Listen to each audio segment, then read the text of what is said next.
of the United States of America and to the republic for which it stands, one nation, under God, indivisible, with liberty and justice for all.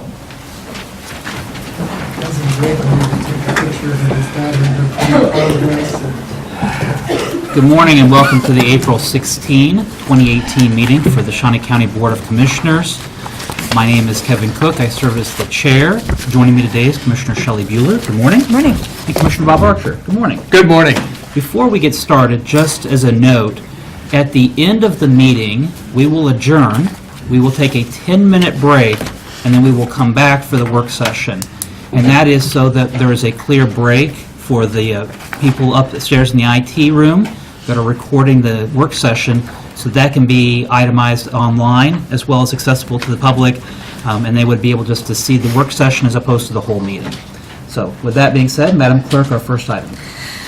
Item 1, proclamations, presentations. Number 1, quarterly report on Vallejo. Bill Persinger, CEO. Good morning, folks. Commissioner Cook, Mr. Chairman, thank you, and Commissioners. As always, Vallejo Behavioral Health Care would like to start off with a big thank you to the county and the taxpayers for keeping us, fulfilling our mission for over 50 years now. So thank you all very much. It's an honor to be here today with two members of our governing board, the President, Frank Henderson, and Mike Wilson, our treasurer. So, excuse me, our secretary.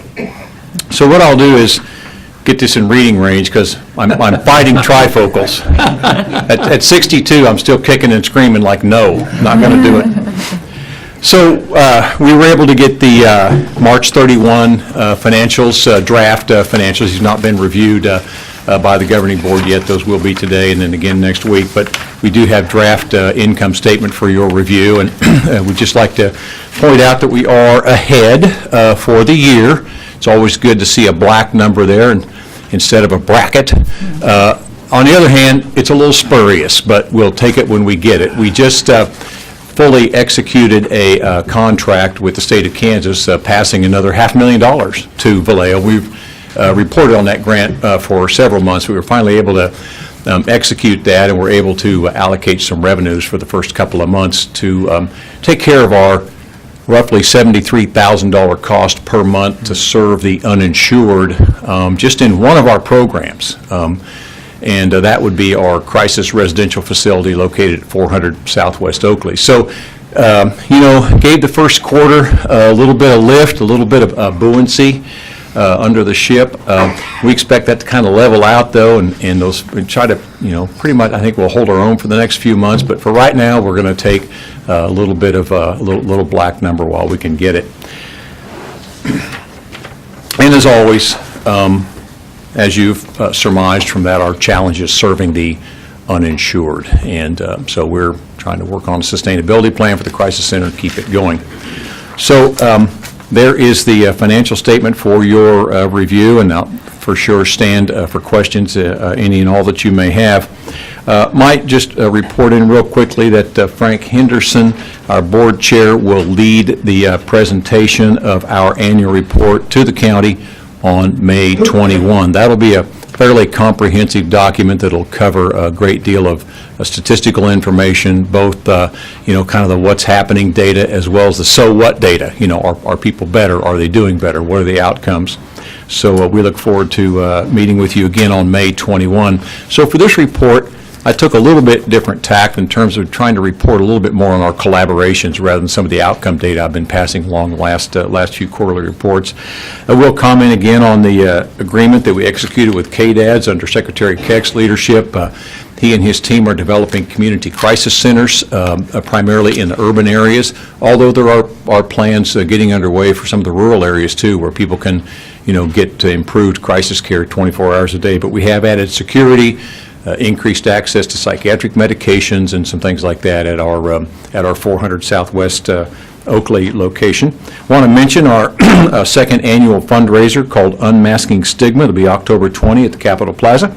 Going to feature Jennifer Ayers-Moore, the sister of Nathaniel Ayers, whose struggles with mental illness were portrayed in the movie The Soloist. So also want to give a plug to our returning local celebrities here, Melissa Bruner and Matt Pivarnik, who are going to serve as MC in our live mask auction, respectively. So as soon as we walked out of the last fundraiser, Frank nudged me and said, "Bill, we've got to get those two back." I'm like, "Let me go to work on that." So I want to credit Amy, our marketing director, for that.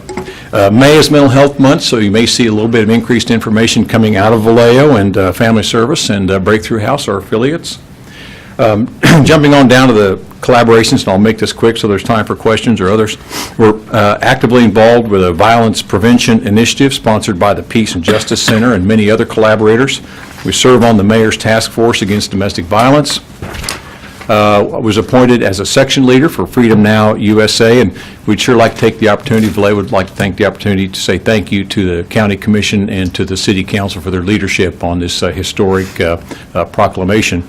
We're also active with an effort organized by Police Chief Cochran and Fire Chief Duke to develop a paramedicine program. I should have put the word behavioral paramedicine program in there, but it's just a way of getting medical services to people much quicker before they can, at-risk people before they go to an emergency room or have another unfortunate incident. So credit to the two chiefs for assembling a group of people to look at trying to implement that here in Topeka and Shawnee County. We did help initiate and had a big part in a drug take-back day last summer with the hospitals and some other healthcare providers. We're going to do that again this coming July. In partnership with the Rescue Mission and other organizations, we were active again this year in January with a point-in-time count of persons who are experiencing homelessness. I want to commend the efforts of the Shawnee County Health Department in doing an intensive study of data, both the occurrence of health and social data, but also outcome data. And, many congrats to them for, pointing out the social and emotional and behavioral factors that are related to one's health and one's health outcomes and the cost to individuals and to society. So they took a real leadership position there and had a great assembly at the library here a week or so ago to look at that and was honored to be a part of that. We continue our work with numerous other groups focused on expanding Medicaid or CanCare, which would, in effect, almost single-handedly solve our challenges serving people who are underinsured and uninsured. So we continue to hope and work with others on that. I want to point out an increased partnership that we're experiencing with the municipal court on our alternative sentencing court. Commissioner Cook is active there and in his professional role. We've received a lot of support from Judge Doherty Bixel and from Kevin and others serving on that interagency group, helping people with behavioral problems who may have, had a crime that they've committed or some other offense, and maybe there's a better route for that person other than sentencing and jail and all of that. So a pretty successful program, and again, thank you to all involved. But we've gotten together and looked at some new procedures and streamlined some things, and a real active discussion there. Just honored to be a part of that. Also experienced kind of a new resurgence in our relationship with the county court. It wasn't ever bad or no problems. We just had, some new leadership there with Judge Wilson, and she brought some great ideas in, and we're trying to just continue to be good servants there. Also watching the House Bill 2517. I think that's the most current number. We refer to it as a lottery machine vending bill that would, if enacted and implemented and businesses put these things in place, well, then it would produce revenue for community crisis centers like ours all across the state. So got our fingers crossed on that one. I'll stop there and defer to my board members or to the commission for questions or comments. Commissioner Bewley? I don't have any questions. You've been busy. We have, busy, yeah. Commissioner. Thank you very much. Commissioner Archer? No, I don't have anything to add, Mr. Chair. Thank you. Bill, I think that while I like to see that our revenues exceed our expenditures, that's good, positive news for Vallejo. Are we seeing a downtick in numbers of people's being provided services? Are we turning away people because of, is any decrease in services provided? No. In fact, the number of insured or uninsured are going up over the last 3 years, although, there is a little downturn in the number of services we provide. We, reported several times that we put our own kind of managed care services in place to more efficiently manage those dollars, county and some state dollars that we get to serve the uninsured. So I mean, kind of a rough example is if a person was getting once-a-week counseling and, and we can look closely at how they're doing and their treatment plans or the forecast for how they're going to be functioning, can we cut that counseling to every other week, for example, so we can make room for somebody else? And so I'm going to say that it looks like the number of hours have gone down for people who are uninsured, but same is kind of true for Medicaid as well.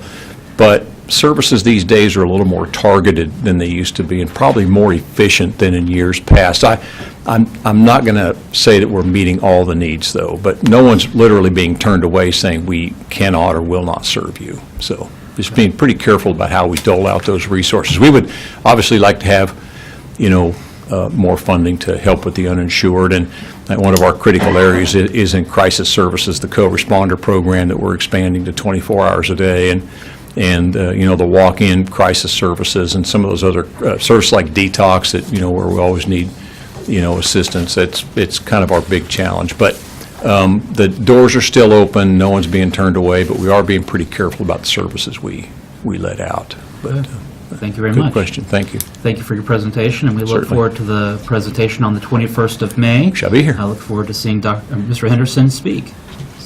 Thank you. Thank you very much. Folks, appreciate your support. Our next item. Item 2, first National Night Out Planning Meeting Announcement. Christy Pankratz, Safe Streets. Good morning, Commissioners. Christy Pankratz, Director of Safe Streets. Well, guess what time it is? Yeah. National Night Out is August 11th this year, so it's a little bit later. For those of you who may be unfamiliar with it, which I hope is no one, National Night Out is an opportunity for neighbors to host block parties in their area, as well as connect with local law enforcement and local officials. In the last 5 years, we have seen this event literally double in size. Last year, we had more than 80 neighborhoods participating. This year, I think we can hit 100. And that's where I really need your guys' help. Anyone that you speak to, please encourage to host an event. It takes everyone getting to know each other to make a difference in our community, and this is where it starts. And this event is designed to be a one-time event, but really what we want to do is help neighborhoods to continue hosting these events throughout the year, continue that conversation, just know what's going on in their area. And it's such a simple thing, but it's one that we often forget to do. So just really encourage you to encourage other people to support this event. Our first planning meeting is this week, Wednesday, 6:30 at the library. This is open to the public. Encourage anyone who is interested, or maybe you're not familiar with it or not sure, to come. We have more than 100 of our neighborhood folks, some of whom are in your audience today, who come to this event, and the excitement is just contagious. So if you have a chance, encourage everyone just to come check it out, because it's a great time. I know this is a great opportunity for neighbors to get together, talk to each other. It has been expanding, and just really, I mean, our numbers have gone up. What was it, 3 years ago? We were at 60, Yes. and now we're at over 80. Yes. So, like seeing those numbers go up. Yeah, definitely. Christy, but, even if a neighborhood wants to start out small Yes. and then kind of build from that, so you provide tips for those people? We at their actually meetings? have a lot of local supporters. Hy-Vee is on board to provide free hot dogs and hot dog buns to all the neighborhoods who are participating. Reesers provides items. We're trying to work with a lot of other vendors to come on board this year, too, to help incentivize the whole event. So we really encourage neighbors just to whatever works best in your neighborhood. If it's a small, potluck in somebody's driveway, start out there. Or if you have a huge neighborhood full of kids, we have events that are held in the local parks. Shawnee County Parks and Rec has been great about preparing the parks. It's just a good opportunity, whatever fits your neighborhood. That's really what we encourage. That's really great. Yeah. Wednesday at 6:30 at the library. Yes. Got it. Thank you very much. Thank you guys very much. Thanks. Our next item. Item 3, consent agenda. There are 7 items on the consent agenda. Are there any questions? Move to approve the consent agenda. I'll second. Motion to approve by Commissioner Archer, seconded by Commissioner Bueller. All in favor, say aye. All opposed? Passes 3-0. Our next item. Item 4, new business A, County Clerk, number 1, consider all voucher payments. The vouchers are totaling $658,405. The detention facility with Corizon Health That amount is the largest, $284,392.93. The subtotal for Parks and Recreation, $73,928.13. And then we have IT, $60,628.41. But I have no questions, and I move approval. Motion for approval by Commissioner Bueller. Second. Second by Commissioner Archer. All in favor, say aye. All opposed, passes 3-0. Our next item. Item A2, consider correction orders. I'll move for approval of the correction orders. Second. Motion made by Commissioner Cook, second by Commissioner Archer. All in favor, say aye. All opposed, passes 3-0. Our next item. Item B, Parks and Recreation. Number 1, consider approval of the 2017 Annual Noxious Weed Eradication Progress Report and the Annual Noxious Weed Management Plan for 2018. Good morning, Commissioners. John Knight, Parks and Recreation. That was really interesting to hear Ms. Pankratz's comments that Hy-Vee provides a lot of the hot dogs and buns for free, because Joe Ledbetter was claiming that he had some kind of special recipe for for his neighborhood, the Highland Crest NIA over there for their block party, and he was taking a lot of credit for having the best hot dogs in town. So I'm not quite, so I didn't know same place. The noxious weed eradication reports required by the state. Mr. Wellborn turned that in a few weeks ago. We found an error in there, and in the meantime, we've been correcting that with the cooperation of Betty Griner, and that now it's before you for presentation. Be happy to answer any other questions you may have.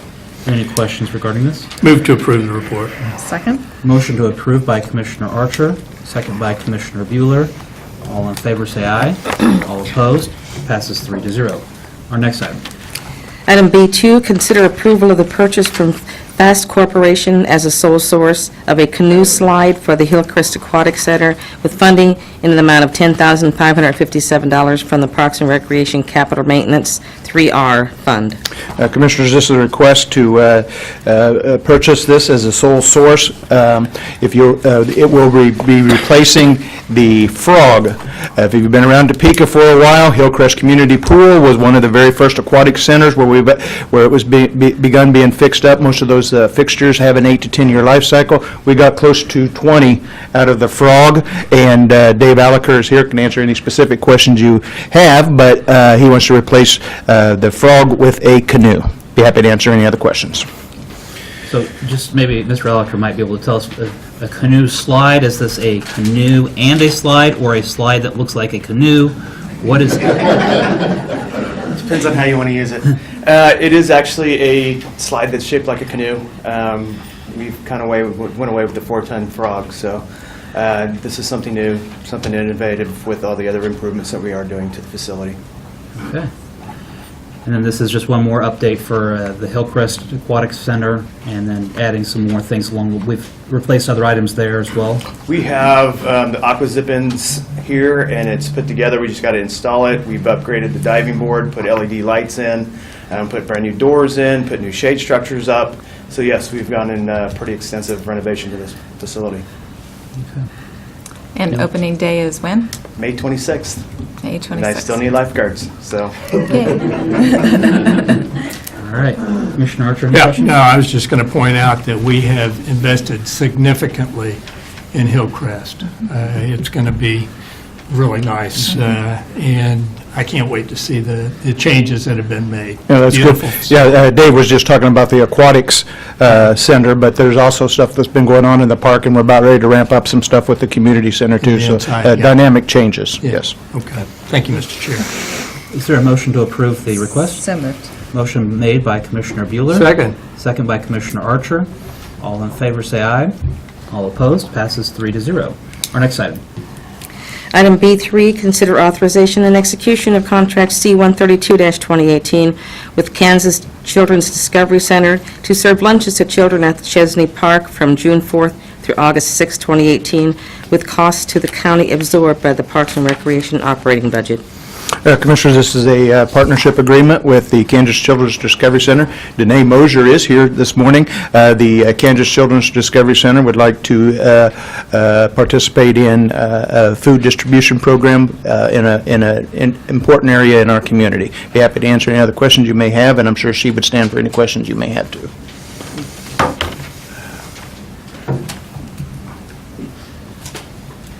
morning, Commissioners. Danae Mosier, Kansas Children's Discovery Center. We did this program last summer, both in Chesney Park and at Ward Mead, and we served over 900 lunches in the 10 weeks that we were in the park just on Mondays. We're excited to offer that again this year in partnership with Hy-Vee, who provides all of the meals for free. So we work with Raise Kansas. Hy-Vee, again, provides those meals. We come in and provide STEAM-based learning experiences in the park, really just meeting children and families where they are. This summer, we're focusing solely on Chesney Park, and we will be there from 11 to 1 for 10 Mondays this summer. Great. Questions? No questions. Good. Uh, Approval. Motion for Request. approval by Commissioner Bueller. Second. Second by Commissioner Archer. All in favor, say aye. All opposed, passes 3-0. Our next item. Item B4, consider authorization and execution of contract C-133-2018 with Easter Seals Capper Foundation to host the I Can Bike program for persons with disability at Central Park Community Center, June 4th through the 8th, with no cost to either party. Commissioners, this is a contract that lays out what each of the parties are bringing to this, bringing to the table here. We get some benefit from the Easter Seals on some training for staff. They're going to use our facility for the I Can Bike program. You'll recall a few years ago, this I Can Bike program received the Removing Barriers Award at the National Association of County Park and Rec Officials. It's a tremendous program to see the kids get on that are so physically challenged, and to see them get on and be able to learn to ride a bike by the end of that session. It's really awesome. And I don't know if I have any staff that would have anything else to add. Or I'll let I think Susan wanted to say.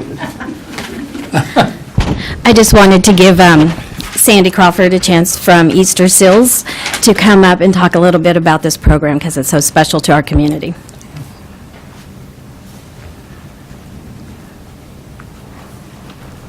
Good morning, Commissioners. Morning. This will be our 8th annual I Can Bike program. Again, as Mr. Archer, Knight said, sorry. This man. As he said, this is a program that is designed to teach children and adults with disabilities how to ride a two-wheeled bicycle. The facilities at Central Park really fit this program nicely. We have a nice indoor gym that they can start on adaptive bicycles, and then as they get to improve and get to ride on a two-wheeled bicycle, then there's an outdoor track, and it just works really great. We take 30 children or 30 riders, and we need up to 60 volunteers. Each rider has 2 spotters that run alongside them, and run is what we end up doing with most of them. I participated, and it was hard for me to keep up. So it's a great program. We appreciate the partnership that we have with Shawnee County Parks and Rec, and I'd welcome any questions if you have any. Commissioner Archer, any questions? No, despite the insult, I'll move to approve. Second. Thank you for everything Thanks. you do. This is a great program, and It again, is. diversity and adaptivity and inclusion, and I think just a great partnership with the Easter Seals, Parks and Recreation, everybody involved. And so, motion to approve by Commissioner Archer, second by Commissioner Bueller. All in favor, say aye. All opposed, passes 3-0. Thank you very much. Thank you very much. Our next item. Item B5, consider approval of purchase for modern business interiors for stacking chairs and carts for the Garfield and Shawnee North Community Centers in the amount of $14,032.18 from the Parks and Recreation Capital Maintenance 3R Fund. Commissioners, throughout our 9 community centers and numerous shelter houses, we had just about every style of chair you could imagine. We are trying to go to one style that will hold up and be the most efficient going forward. We've begun replacing them in some of our community centers, and this is the next round of stacking chairs that we want to replace. Jess Rakestraw, our community centers supervisor, is here should you have any questions. Ms. Rakestraw, if you could come up and just kind of talk to us just for a little bit about the chairs and how many this replaces and how many we have left to replace. Good morning, Commissioners. Jess Rakestraw. The chairs, these 2 were particularly for Garfield and Shawnee North Community Centers. We have already replaced Oakland, Central Park, and Crestview to date. So this was just the next round, as Mr. Knight said. They are purchased from the state contract, and they are lifetime warranty. They are great chairs. They're easy to wipe down, which is how we chose them, and they were spec'd out for us. How many more would we have left to go through after this? Well, Hillcrest will be part of the renovation process. We're just kind of doing that all together. And then the other community centers we haven't touched yet are Rice would be the one that we would probably need to do next. Okay. Any other questions? Thank you. No, I You're don't have any welcome. questions. Commissioner Archer, anything? Lifetime warranty. They are, It's interesting. right? All right. I'll make a motion to approve. Second. Motion made by Commissioner Cook, second by Commissioner Bueller. All in favor, say aye. All opposed? Passes 3-0. Thank you very Thank much. Our next item. Item C, County Councilor, number 1, consider awarding bid to Terracon Consultants, Inc., and approval to request to negotiate with Terracon for geotechnical consulting and testing services for the Kansas Expo Center renovation project. Good morning, Commissioners. Jim Krause, Shawnee County Councilor. Yes, this item comes forward after a request for qualifications was issued for geotechnical services to be used on the Expo Center renovation project. The Professional Services Selection Committee met, unanimously recommended Terracon Consultants for this. This request is to go and authorize our office to enter into a contract with Terracon for those services. When we originally entered into our contract with HTK, these services were estimated at around $204,000. And I'll look at Chuck. Since the refinement of the plans through the master planning process, that number has dropped down significantly. Would you say that estimate is probably less than 100,000? Around 100,000 at this point. Time frame on being able to, if this is granted and come back for the bid and approval, how long would we be looking at our time frame for the services?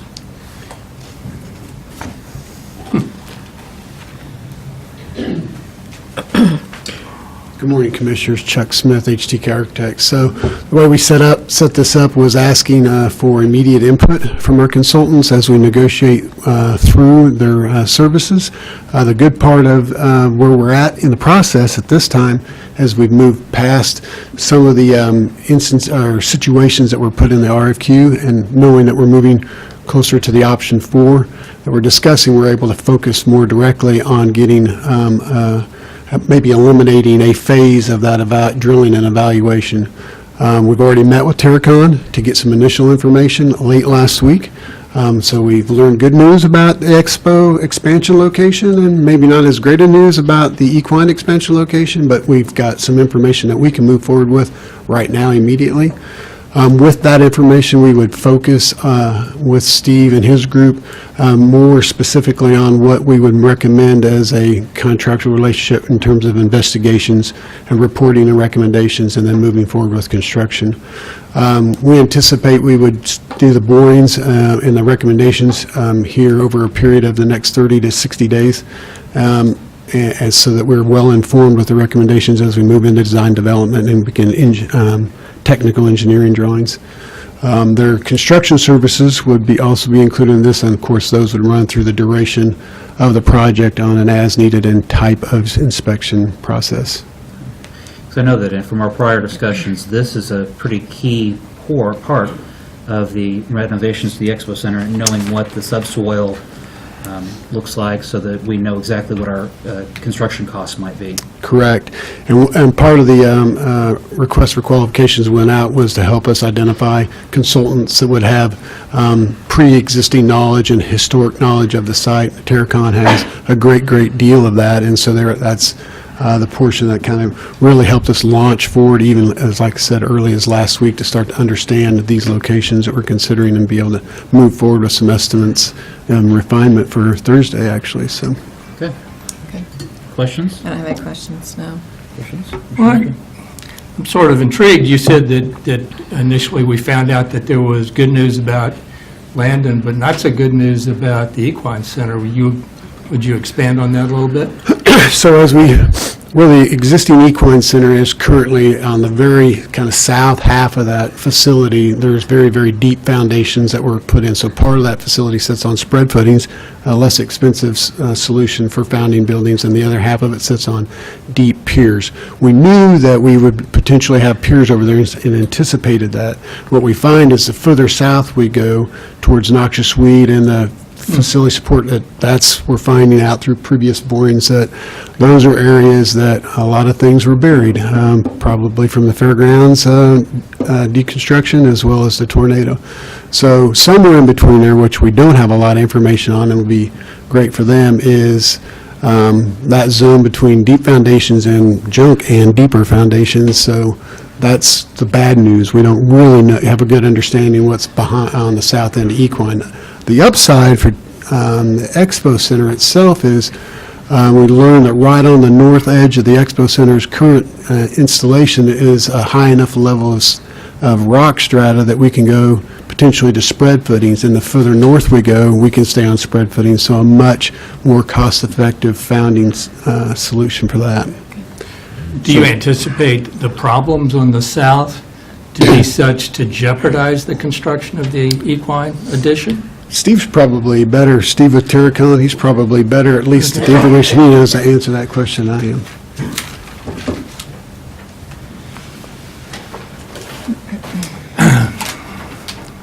Good morning, Commissioner. Steve Pretsch. I'm Office Manager with Terracon. I wouldn't use the word jeopardy. We might have to come up with somewhat of a creative engineering solution depending on how much fill and depending on how much unsuitable material might be in that area.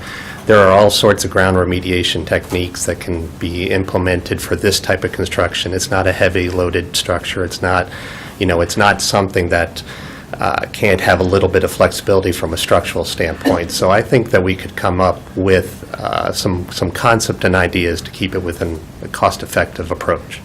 But that being said, we just don't know the extent. Between noxious weed, we did an exploration there in about 2007, and we did find 15 to 30 feet of just dumped material, which makes that area complicated. But as you get further north, that kind of transitions out. So we were kind of in that between our 1983 exploration within the Expo Center and the Equine Center and noxious weed. We just have a small area there of unknown. So I don't know how to predict that until I get a few more borings in that area. Okay. All right. Thank you. Thank you, Mr. Chair. Well, those are going to be kind of key parts as we move forward. And so we look forward to those results and how they come back, and hopefully they come back with good news. I will sure try. Any other questions? No, I'll move to award the bid to Terracon Consultants. Motion made by Commissioner Bueller. And I'll second. Second by Commissioner Archer. All in favor, say aye. All opposed? Passes 3-0. Thank you. Thank you. Our next item. 5, Administrative Communications. This is an opportunity for members of the public or department heads to address the commission on any items of interest or information. Good morning, Commissioners. Kellen Seitz, Inspector of Venue Management at the Kansas Expo Center. We finished up a great weekend of 2 high school proms at the building, as well as a very successful Skillet and For King and Country concert. We were due to have a concert announcement on Friday of last week. We actually pushed that off to today at 10 a.m., so I will go ahead and leak it now, since we're close enough. On Saturday, August 4th, we will be bringing in the I Love the 90s tour with Salt and Peppa, Coolio, All for One, and Young MC. So that is something we are very excited about and can't wait for another successful concert here at the Expo Center. There you go. Some of you might need your spouses or younger significant others to tell you who some of those are. I think Commissioner Archer was there for the Coolio concert. Haven't missed a one, actually. Very good. Very good. Thank you. Thank you. Good morning. I'm Terry Roberts, and I serve as the Vice Chair of the Shawnee County Parks and Rec Advisory Committee. I also serve as the Accreditation Committee Chairperson, and that's the capacity in which I'm going to give you just a report, which we're very excited about. You may remember In 2016, we came to you and talked to you about sending an application forward to the National Office of the CAPRA, which accredits Parks and Rec. And we had and you approved it, and so we had a kickoff party in November of 2016 with all the staff of the Shawnee County Parks and Rec. Now, I have to tell you, okay, we tried to excite them about this because that kind of tedious work is, you know, it's hard for people who mow lawns probably to understand how important it is to get that together. But I felt like everybody was on board throughout the time period that they have worked at this. They finished their self-assessment. They turned in their application last week. So, and a couple things about that. So I've been to a couple of the team captain meetings, certainly the big we've had 2 all-staff meetings to discuss it and to kind of rah-rah it. And I want to say that the team captains really came forward. Again, these are tough standards to have to document information for, and they worked really hard with other agencies. I'm going to list those at the end of my presentation to pull all the material together to do this. Once we submit, we have to wait. You're in a waiting game to see how you're doing. They will assign our surveyors, and then we will be notified, and we hope that that survey will be like the last part of June. That's currently the timeline that we have been given. But it may be into July, just really who they appoint to us and when they can get them here to do the site survey. The benefits of accreditation, which I went over before, but I'll just a couple more times, enhance the public perception of our agency. Only 3 other Parks and Rec in our state are accredited, Sedgwick County most recently, Fort Riley, and Johnson County. It also improves respect and credibility for the agency, the elected officials, the patrons, and overall community, because only 1.5% of Parks and Recs in the country are nationally accredited.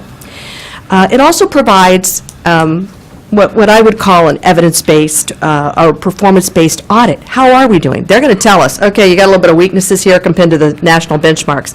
And it provides an opportunity to identify our strengths, what we're doing well in terms of those benchmarks, and where we may see some improvement. And that's always kind of nice to have someone on the outside that's doing peer review, that does this every day, really tell you how you're doing and what you can improve on. The team that worked on this included departments that we reached out to, which were very cooperative: Finance, Human Resources, Emergency Management, the County Counselor's Office, IT, Corrections and Public Works, and of course, and last but not least, the Parks and Rec. I did want to call out a special attention to Randy Luby. Randy served as the quarterback doing all of this, trying to get everybody to learn the plays, get the material in on time, setting deadlines, meeting with them to go over to make sure that that we were on track. And the next person is Brian Toby. He's also here. He actually served and was responsible for the logistics of working with the team captains, gathering all the information, collating it, synthesizing, and preparing the final document for submission. And last but not least, the team captains. So that's my report. Thank you. Great. Thank you very much. We look forward to hearing back as we proceed through the accreditation process. Okay, thank you. Good morning, Commissioners. Angela Lewis with Human Resources. Last week, we sent an email to all of our county employees letting them know that Shawnee County Human Resources now has a Facebook page. We also want to make sure that the public is aware that we have a Facebook page. It's Shawnee County Human Resources, and the very first job that we posted on it was aquatics positions for Parks and Rec. Our pools will be opening soon. We still need lifeguards and other concessions and different positions. Please like and share our Facebook page, and anyone you know in this community who needs a job, we have about 140 available. So make sure that they know how to get a job at Shawnee County. Thank you. Thank you. Thanks for doing that. Any other public comments this morning?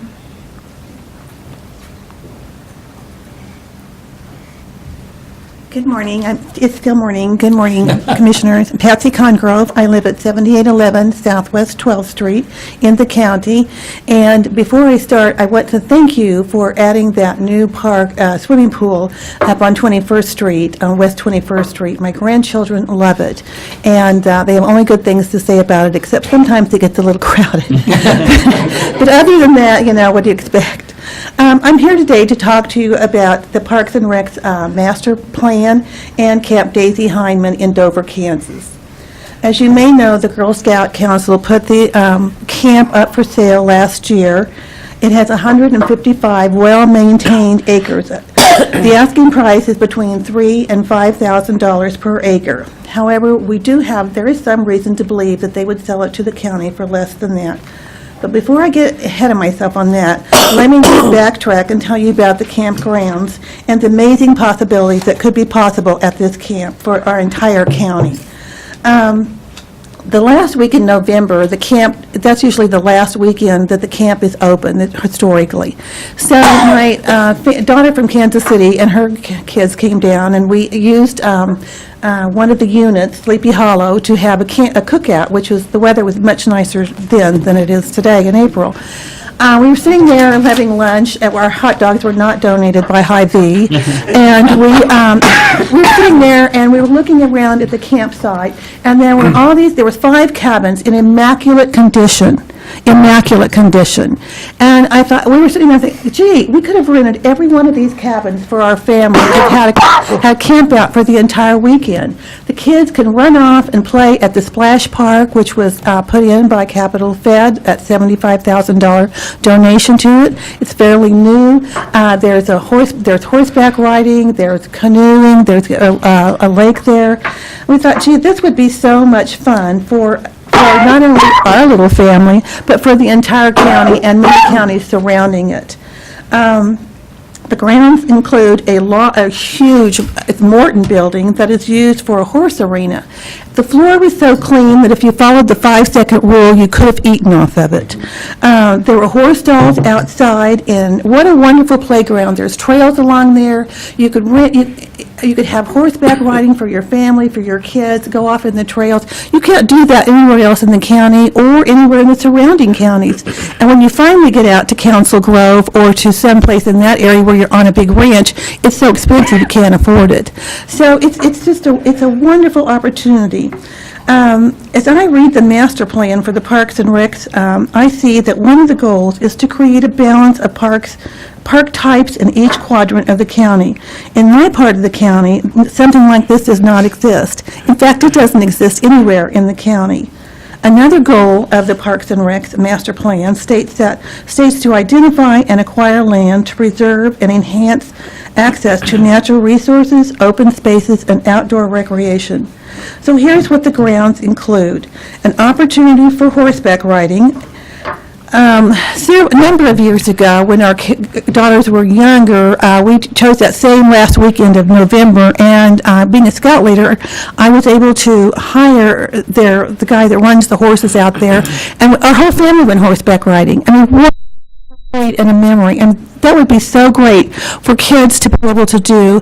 And when we think about kids that don't even know what a horse really looks like, or have never touched a horse, them to be able to do that. There's a splash park that's new and clean. As I said, Capital Fed donated that money. There's tent camping. Everything is in immaculate condition. There's cabin camping that could be used for families and groups. There's a huge, large dining hall that would be perfect for corporate retreats and family days. The pond there is available. You can fish in it. You can go canoeing. The trails are well maintained for hiking, and there's archery. So this sounds like it would fit into your master plan. And I want to pass around some pictures that I took with my phone that day when I was out there. Had I known in November that I would be here in April talking to you about it, I might have taken better pictures or a larger variety. So if I could approach the bench, is that what they're... Commissioner Archer? Yes. Okay. Let me see here.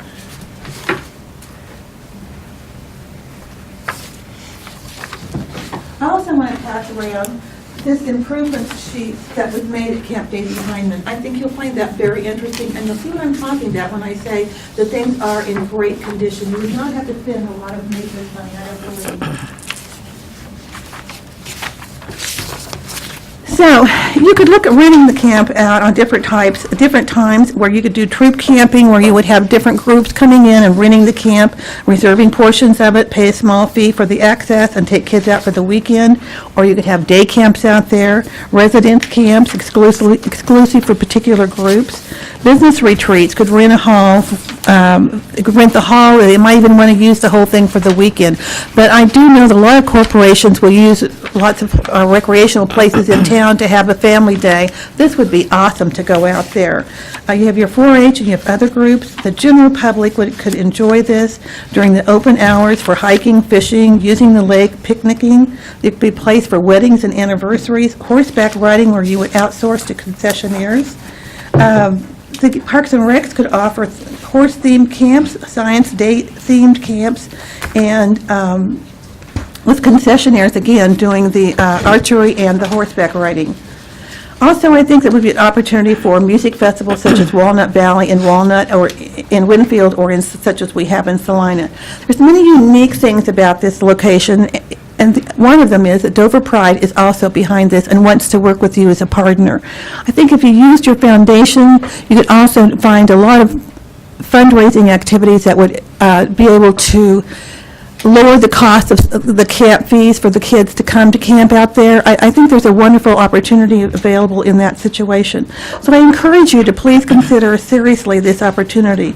I believe that the Girl Scout Council wants to work with the county in making this happen, and my hope that you would take some time to either schedule and go out and look at it, or have your staff bring to you more detailed pictures, better pictures, and some information that could make this happen. I stand for questions. Any questions? Thank you very much. You're welcome. Thank you. Thank you. Any other administrative communications this morning? Commissioner Bueller? I attended the Meals on Wheels Volunteer Appreciation Luncheon on Thursday at the Big Gage Shelter House, and Heidi Pickrell and Kim Williams, and they hosted all the volunteers for lunch, and just wanted to thank all of them. That's such important work in our community. They're visiting those seniors in their homes and delivering them a healthy meal, and I so appreciate all their efforts. So. And in many cases, those may be the only meal Only that meal they some get. seniors have. Yeah, you're right. You're right. Commissioner Archer? Nothing other than I'm looking forward to the discussion on Parks and Recreation, and I appreciate everybody that's come today to take part in this discussion. So that's it, Mr. Chair. I agree with that sentiment, and we'll be having that discussion here just briefly. I might remind you that Thursday is the State of the Community speech, and dinner. I guess not, the speech is not maybe the highlight, but the dinner is. Oh, yeah, no, I think the speech is, yeah. No, it's the lunch. Yeah, It's the lunch. Yeah. But State of the Community is on Thursday at noon, and then also Thursday afternoon or evening is the Department of Correction Volunteer Appreciation Banquet. And we do have this really great appreciation for everybody that comes to the Department of Correction and helps. We just couldn't do everything we do, whether it's with Parks and Recreation, Department of Corrections, across the board, without the help of so many volunteers. Our next item. Item 6, executive session. There is not a need for an executive session today, so we are adjourned from the meeting to reconvene in 10 minutes. That puts us at 9:55.